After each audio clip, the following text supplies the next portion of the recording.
성도 여러분 안녕하세요. 이동수 목사입니다. 사도 바울과 함께 걷다 오늘은 세 번째 시간으로 사도 바울의 고향인 다소 지역을 돌아보려고 합니다. 다소에서의 바울이라는 제목으로 다소에 대한 여러 가지 내용들을 살펴보고 또 사진들을 보면서 다소 지역을 돌아보겠습니다. 다소는 지난 시간에 말씀드린 것처럼 사도 바울이 출생한 사도 바울의 고향입니다. 사도행전 22장에서 바울은 나는 유대인으로서 길리기아의 도시 다소에서 태어났다 라고 기록하고 있습니다. 당시 다소는 길리기아의 수도였는데 적지 않은 규모의 큰 도시였습니다. 다소는 아담의 아들 셋이 세웠다고 전해지는 아주 인류 역사상 오래된 고대 도시 중에 하나입니다. 다소는 본래 항구 도시였는데 지금은 퇴적층이 쌓여서 지중해 해안에서 15km 정도 안으로 들어간 내륙에 위치하고 있습니다. 로마 시대 당시에는 길리기아 지방의 수도로 인구가 50만 정도에 이르는 상당히 큰 규모의 도시였습니다. BC 41년에 이집트의 여왕인 클레오파트라가 로마 집정관 마르쿠스 안토니우스의 소환을 받고 직접 방문했던 곳이기도 합니다. 다소는 소아시아의 학문과 문화, 군사적인 중심지로 아테네와 알렉산드리아를 능가하는 아주 좋은 대학들이 많이 있어서 훌륭한 교육 도시였습니다. 다소는 키드누스 강과 타우루스 산맥으로 둘러싸인 천연 요새였고 군사적으로 중요할 뿐만 아니라 광물 자원과 목재가 풍부해서 중요 무역항으로 성장할 수 있었습니다. 다소의 특산물은 아마 원자재와 염소털로 짠 직물이 유명했고 직조업과 검은 천막을 만드는 천막 제조업이 성행했습니다. 사도 바울이 브리스길라와 아굴라를 만나서 같이 천막을 만드는 일을 하면서 그의 생업을 이어가며 전도여행을 했는데 아마 그가 천막 제조업을 배운 것이 바로 이 다소에서 성행했던 천막 제조업의 영향을 받았다고 생각이 듭니다. 사도 바울의 인적사항을 잠시 살펴보면 사도 바울의 아버지는 바리새인이었습니다. 당시 바리새파는 유다 분파 중에 가장 영향력 있는 분파였기 때문에 사도 바울은 유력한 집안에서 태어나서 훌륭한 교육을 받았던 그런 사람이었습니다. 사도 바울에게는 누이가 있었던 것 같은 내용들이 사도행전 23장에 나오죠. 그리고 로마서 16장을 보면 사도 바울이 예수님을 믿기 전에 이미 예수님을 믿었던 그런 친척들이 있었다는 것을 볼 수가 있습니다. 사도 바울은 유대인으로 태어났지만 나면서부터 로마 시민권을 가지고 태어났던 사람이었습니다. 당시에 로마 시민권은 여행이 자유롭고 그리고 많은 혜택이 있어서 사도 바울이 세 차례의 전도여행을 하면서 아시아와 유럽을 넘나들며 특별히 마케도니아와 또 아가야 지방을 다닐 때에 로마 시민권을 가지고 있다는 것이 그에게 상당한 유익을 주었으리라고 생각이 듭니다.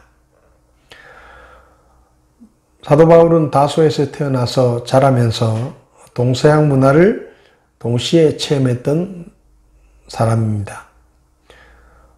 유대 전통 교육을 받으며 율법을 배웠을 뿐만 아니라 로마식의 교육을 받으면서 그는 유대뿐만 아니라 이방 지역까지 문화와 역사 그리고 문학, 철학 등을 배우면서 모두 다 이해할 수 있는 그런 이방인 선교사로서 최적화된 그런 교육을 받아서 하나님께서 그를 준비시키셨다는 것을 우리는 성경을 통해서 볼 수가 있습니다. 이제부터 사진을 보면서 다소 지역을 돌아보려고 합니다. 이게 지금 다소 전경인데요. 지금도 다소는 터키에서 상당히 큰 도시로 영향력을 가지고 있는 대도시입니다. 많은 아파트들이 있고 이렇게 현대화된 도시의 모습을 볼 수가 있습니다. 이곳은 사도 바울의 생가 입구인데요. 사도 바울이 출생하고 어린 시절에 성장했던 곳으로 알려지는 곳입니다. 우리는 성경을 통해서만 사도 바울이라는 인물을 보고 있는데 터키 지역에 가서 그의 고향에서 다소에 있는 사도 바울의 생가와 또 그가 거닐었던 그런 정원들을 볼 때에 성경이 살아 움직이는 것 같았고 또 사도 바울이라는 인물이 실제 역사 속에서 존재했었던 그런 인물이라는 것을 생각하면서 마음에 큰 감동이 있었습니다. 사도 바울 생가 안에 있는 우물터입니다. 이 우물은 깊이가 38m 정도 되는데 지금도 두레박을 내리면 물이 퍼올려지는 그런 실제로 사용할 수 있는 우물입니다. 그래서 많은 관광객들이 이곳에 갔을 때 두레박을 내려서 물을 길어서 사도 바울이 마셨을지도 모르는 이 물을 마시면서 하나님의 말씀을 생각하고 많은 감동을 받기도 합니다.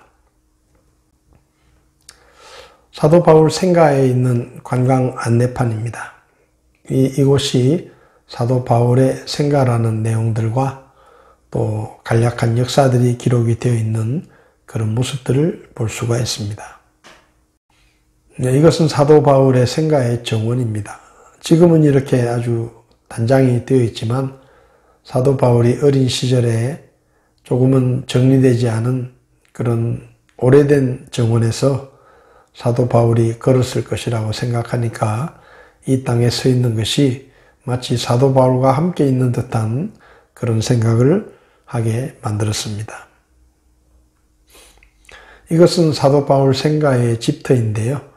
지금 있는 건물은 후에 지어진 것이고 이 지하에 발굴을 통해서 오래된 집터를 발견했는데 이것이 아마도 사도 바울 당시에 사도 바울이 살았던 그 집터의 흔적이라고 생각이 됩니다. 그래서 이렇게 유리 밑으로 보일 수 있도록 이렇게 전시를 해 놓은 것을 볼 수가 있습니다. 다소에 가면 다니엘의 무덤이라고 하는 곳이 있습니다. 왜 다소에 다니엘의 무덤이 있는지 잘 알 수 없지만 사실 다니엘의 무덤이 있다고 주장하는 도시들이 많이 있는데 대표적인 것이 바로 이란의 수산이라고 하는 지금 지명은 수스인데 그 지역에 이렇게 뾰족한 탑처럼 다니엘의 무덤이 만들어져 있습니다. 이 다소에도 다니엘의 무덤이 이렇게 있는 것을 볼 수 있습니다. 다소에 다니엘의 무덤이 생기게 된 이유를 살펴보면 다소 지역에 큰 기근이 들었을 때 다니엘이 다소에 초대되어 왔고 그리고 다니엘을 통해 도시의 번영을 가져왔다고 합니다. 그리고 그가 죽은 후에 다소에 묻혔다고 전해진다고 하죠. 주 649년에 이슬람 세력이 도시를 재건할 때 한 시신에서 손가락에 2마리 사자와 한 소년의 모습이 있는 반지가 발견이 되었는데 그것이 바로 다니엘의 시신이라고 추정을 해서 다니엘의 무덤을 만들고 이곳에 그 시신을 안치했다고 합니다. 정확한 건 알 수 없지만 어찌됐든 이슬람 사람들도 성경에 나오는 인물들 중에 다니엘과 같은 인물들을 존경하고 있다는 것을 이 다니엘의 무덤을 통해서 볼 수가 있습니다. 다니엘의 무덤은 이렇게 아치형으로 되어 있는 교각 형태로 되어 있는데요. 이 아래에 다니엘의 시신이 있었다고 합니다. 지금 이 다니엘의 무덤은 이슬람 모스크 사원으로 활용이 되고 있는데 이슬람 사원에 가면 이렇게 메카 방향을 알 수 있는 이런 상징물이 있습니다. 그래서 이 상징물을 통해 메카를 향해서 사람들이 기도를 하고 경배를 하고 예배를 드리는 장면을 우리가 볼 수 있습니다. 마가의 다락방에도 가면 이 마가의 다락방에도 이슬람 세력들이 마가의 다락방을 정복했을 때 그 마가의 다락방 안에 이런 형태의 메카를 향한 기도하는 장소를 만들어 놓은 것을 우리가 볼 수 있습니다. 이곳은 클레오파트라의 문이라고 불리는 문인데요. 주전 41년쯤에 로마의 집정관이었던 안토니우스가 이 다소를 방문했는데 당시에 이집트 여왕이었던 클레오파트라가 이 안토니우스의 정적을 도와주었다는 것 때문에 이 안토니우스가 이집트의 클레오파트라 여왕을 책망하기 위해서 소환을 했는데 그때 이 클레오파트라 여왕이 직접 이곳을 찾아서 기두누스 강 위에서 선상 파티를 벌였는데 그 파티에 참석했던 안토니우스가 이 클레오파트라의 매력에 반해서 그의 죄를 용서하고 그리고 두 사람이 연인관계로 발전했다 그런 이야기가 있습니다. 어찌됐든 이 클레오파트라의 방문을 기념해서 만들어 오는 이 클레오파트라의 문이 다소에 있습니다. 사람들은 사도 바울도 아마 이 클레오파트라의 문을 지나다녔을 것이라고 그렇게 생각을 합니다.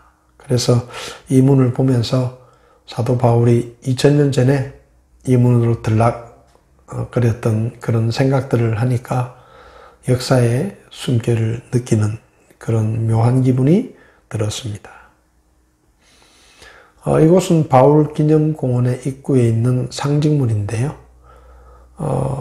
터키는 이슬람 국가이기 때문에 기독교를 인정하지 않지만 사도 바울이 이곳에 들렸었다. 또 이곳이 사도 바울의 고향이라는 것을 이렇게 알려주는 여러 가지 기념물들이 있는데 사도 바울을 기념하는 공원과 또 공원 입구에 사도 바울의 이름이 새겨진 것도 역시 이곳이 사도 바울의 고향이라는 것을 우리에게 알려주는 그런 조형물이기도 합니다.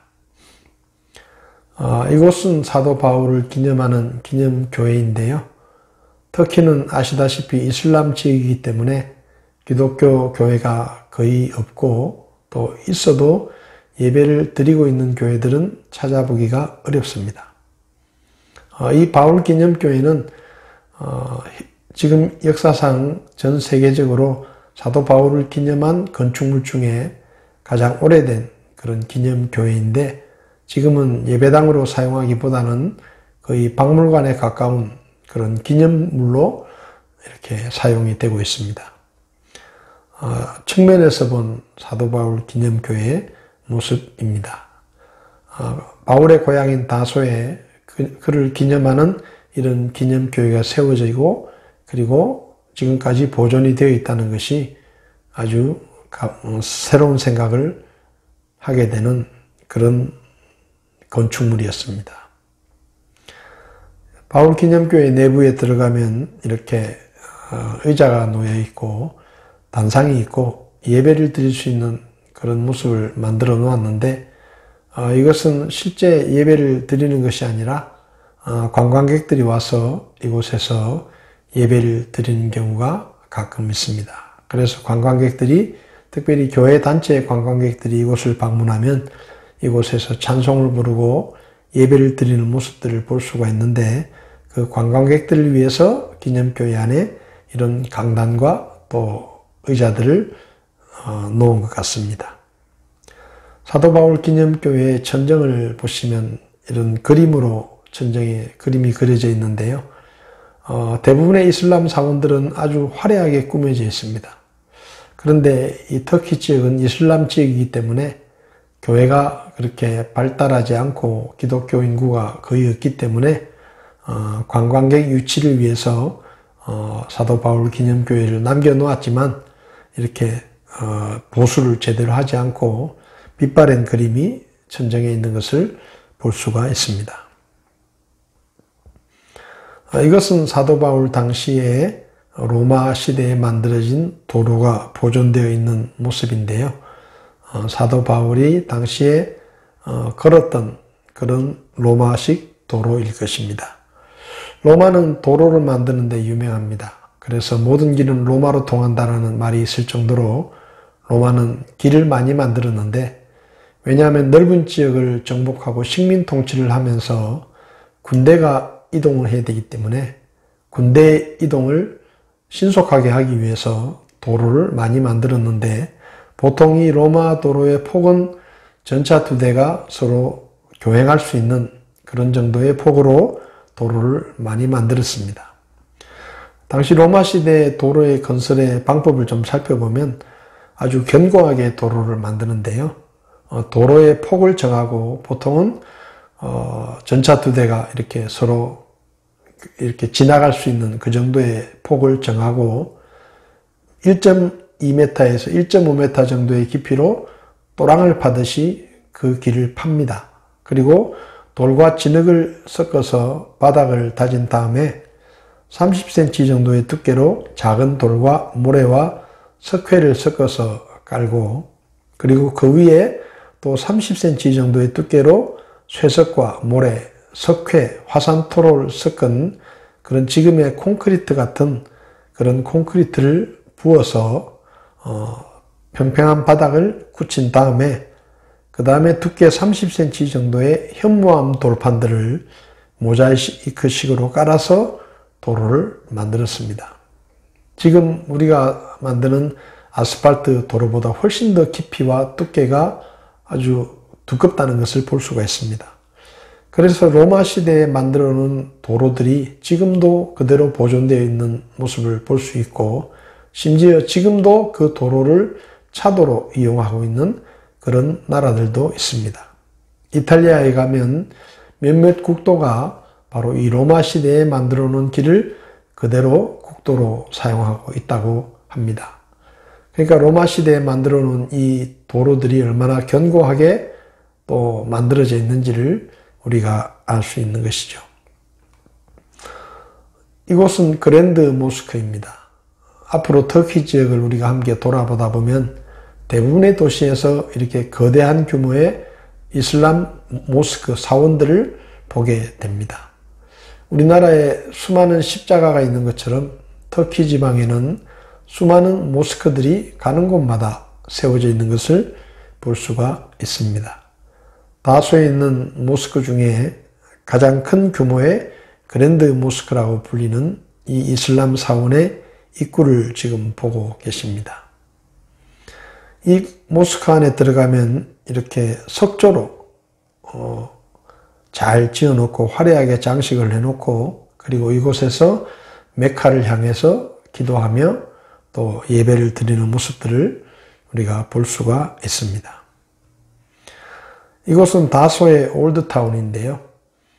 오래된 도시의 모습을 그대로 보존하고 있는데, 자세히 보시면 2층은 현대식으로 이렇게 만들어져 있지만 아래층에 있는 1층은 벽돌로 지어진 오래된 모습의 중세시대 때 지어진 그런 집들이 그대로 보존되어 있는 것을 볼 수가 있습니다. 이곳은 다소에서 길리기아로 넘어가는 길인데요.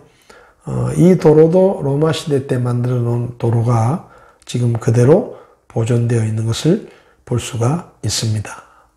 이 길도 아마 사도 바울이 지나다녔던 길이라고 생각이 듭니다. 사도 바울이 다소에서 길리기아를 오고 갈 때, 다른 지방으로 건너갈 때 이 길을 걸어서 바로 이 길리기안 게이트를 지나갔을 것이라고 생각이 듭니다. 이 길리기안 게이트는 복원된 모습이지만 길마다 이렇게 아치형의 출입문이 만들어져 있는 것을 우리는 로마의 도로에서 자주 볼 수가 있습니다. 이곳은 다소의 전통시장인데요. 아주 역사가 수천 년이 된 그런 시장입니다. 이곳에 가면 터키 사람들의 문화를 볼 수가 있고 농산물들과 또 기념품들을 판매하는 것을 볼 수가 있습니다. 많은 관광객들이 이곳에 와서 사도 바울의 흔적을 살피며 사도 바울에 관한 그런 기념품들도 많이 팔고 있는 것을 볼 수가 있습니다. 이것은 고대 다소의 유적인데요. 지금의 현대화된 도시 다소 옆에 조금 나가면 고대 다소라는 도시의 흔적이 이렇게 찾아볼 수 있습니다. 이런 로마 시대 때 세워진 그런 구조물들이 바로 이곳이 다소였다는 것을 보여주고, 사도 바울이 이런 지방에서 나고 또 자랐다는 것을 생각해 볼 때 사도 바울의 흔적을 느낄 수가 있었습니다. 이것은 고대 다소의 목욕탕의 유적인데요. 특별히 로마 시대 때 유적지들을 살펴보면 목욕탕이 잘 되어 있습니다. 냉탕과 또 한정탕까지 만들어져 있는데, 로마 시대에는 이 목욕탕을 만들 때 일반 서민들이 이용하는 목욕탕과 또 귀족들이 이용하고 있는 목욕탕이 따로 만들어져 있는 것을 볼 수가 있습니다. 그리고 이 목욕탕 근방에는 체력 단련을 할 수 있는 체력 단련 시설이 되어 있는데, 로마 당시에 검투사들이 이곳에서 체력 단련을 하고 또 목욕을 하는 그런 것들을 생각해 볼 수 있는 것이죠. 이것은 다소에 있는 유스티니안 황제라고 다리라고 불리는 다리인데요.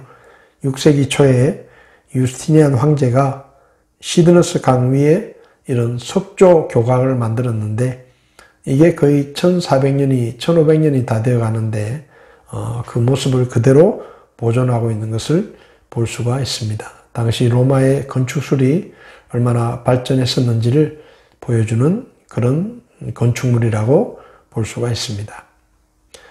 이곳은 다소 박물관인데요. 다소의 여러 가지 고고학적인 그런 유적들을 전시하고 있는 그런 박물관입니다. 이곳에 들어가면 오래된 터키 이 코란의 경전이 이렇게 전시가 되어 있고, 터키의 오래된 조상들의 문물들이 이렇게 전시가 되어 있는 것을 볼 수가 있습니다. 우리나라에도 마치 금관과 같은 또 금장신구들이 많이 박물관에 전시되어 있는데, 터키 사람들이 사용했던 이런 철제 또 동 이런 장신구들이 많이 전시되어 있는 것을 볼 수가 있습니다. 이것은 고대 터키인의 생활상을 인형으로 만들어 놓은 것인데요. 불을 떼서 여러 가지 음식을 만드는 그런 당시에 이 고대 시대 때 터키인들의 생활이 어땠는지를 우리에게 보여주는 그런 전시물입니다. 터키는 이슬람식의 장묘 문화가 있는데, 이슬람 사람들은 주로 석관을 이용해서 장례를 치렀습니다. 그래서 석관을 화려한 장식으로 이렇게 조각을 해서 관을 만들고 이곳에 시신을 넣고 뚜껑을 덮는 것이죠. 많은 공동묘지를 가보면 이런 석관들이 절비하게 늘어서 있는 것을 볼 수가 있습니다.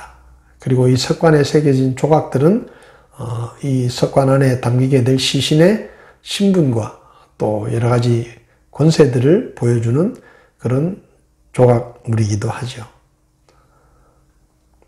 이것은 터키의 공동 목욕탕의 모습입니다. 우리나라에 터키식 목욕탕이 들어와 있다는 것을 아십니까? 가운데에 이렇게 욕조가 있고, 그리고 그 욕조에서 물을 퍼서 주변에 둘러앉아서 몸을 씻는 것이 우리나라 대부분의 그 목욕탕의 모습인데요. 이 공중 목욕탕의 모습이 바로 터키의 전통적인, 이 시대에 사도 바울처럼 하나님 앞에 귀하게 쓰임받는 그런 믿음의 삶을 살게 되기를 바랍니다. 다음 시간에는 사도 바울이 유학을 해서 가말리엘의 문화에서 수학을 하며 바리새인의 전통 교육을 받았던 이스라엘의 예루살렘 지역을 살펴보도록 하겠습니다. 한 주간 동안 믿음 안에서 승리하시고 다음 시간에 밝은 모습으로 뵙도록 하겠습니다. 오늘도 시청해 주셔서 감사합니다.